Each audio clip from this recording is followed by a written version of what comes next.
talakayin ang mga karapatang pantao, isang pangkalahatang utos. Sa isang sinabi ni Nelson Mandela, ang pagtangis sa mga tao ng kanilang mga karapatang pantao ay paghamon sa kanilang pagkatao. Ipinapahayag dito na ang iyong pagkatao ay may karapatan na, karapatang mabuhay, karapatang kumain, lahat-lahat. Ito ang mga karapatang pantao. Pinakauna, karapatang mabuhay. Ito ay ang karapatang umiral, maging malaya sa karahasan at tamasin ang isang pangunahing pamantayan ng pamumuhay. Nung isinilang tayo, sa oras na isinilang tayo, meron na tayong karapatang mamuhay, karapatang buhayin ng ating mga magulang. Pangalawa, kalayaan mula sa pang-aalipin. Karapatan na maging malaya mula sa pilitang paggawa, pag-aalipin, at human trafficking. Tayong lahat ay may karapatang hindi magpaalipin sa mga taong nag-aabuso sa pinapagawa sa atin. Pangatlo, karapatan sa pagkapantay-pantay. Tayong lahat ay pantay-pantay sa mata ng Diyos at sa mata ng batas. Karapatan na tratuhin ng walang batas at walang diskriminasyon. Kalayaan sa pagsasalita. Ito ay karapatang ipahayag ang kanyang mga saloobin, paniniwala at opinyon ng walang takot sa paghihiganti. Sa English pa, freedom of speech.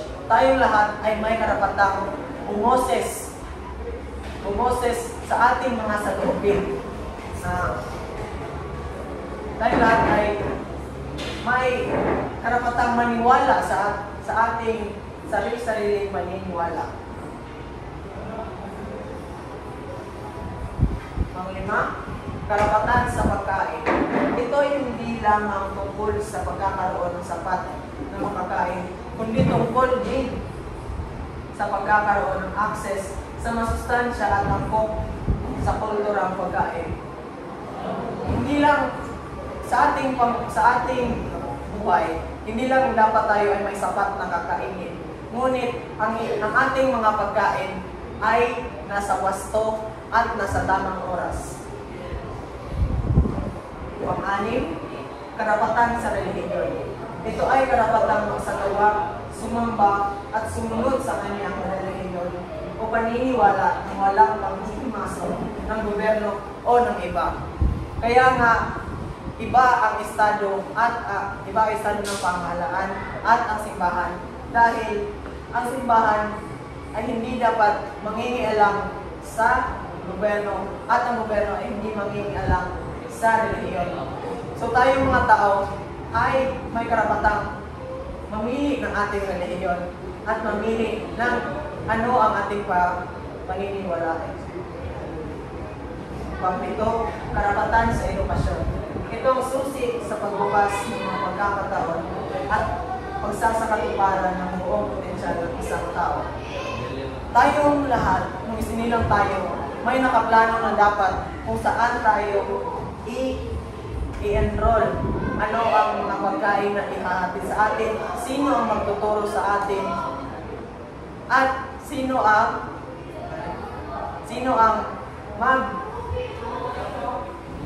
maghahatid. Tayong lahat, kahit bata pa man, meron na tayong karapatan sa edukasyon at nagsisimula ito sa bahay. Tinuturuan tayo una ng ating mga magulang kung paano magrespeto, paano gawin ito, paano gawin iyan. Pangwalo, karapatan sa isang mga tanungang paglilitis.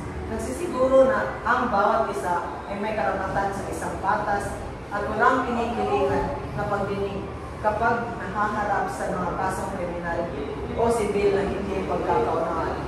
Kung meron tayong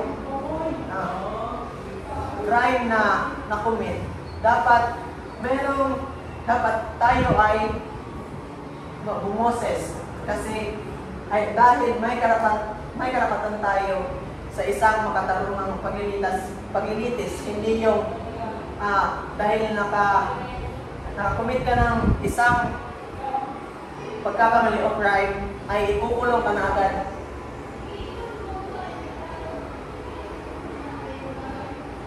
At yun ay ang ating mga basic human rights. Ang Pilipinas ay may panagutan na igalang, protektahan, at rin ang mga karapatang ito para sa lahat ng mamamayan. Bilang mga individual, dapat din natin gampanan ang ating bahagi sa pamamagitan ng paninitigan para sa mga karapatang pantao. Hindi lang dapat tayo bilang isang tao ang may kakayahang bumoses, dapat din tayo ay protektahan ng gobyerno at ng simbahan. Tayo lahat ay pantay-pantay sa mata ng Diyos at batas.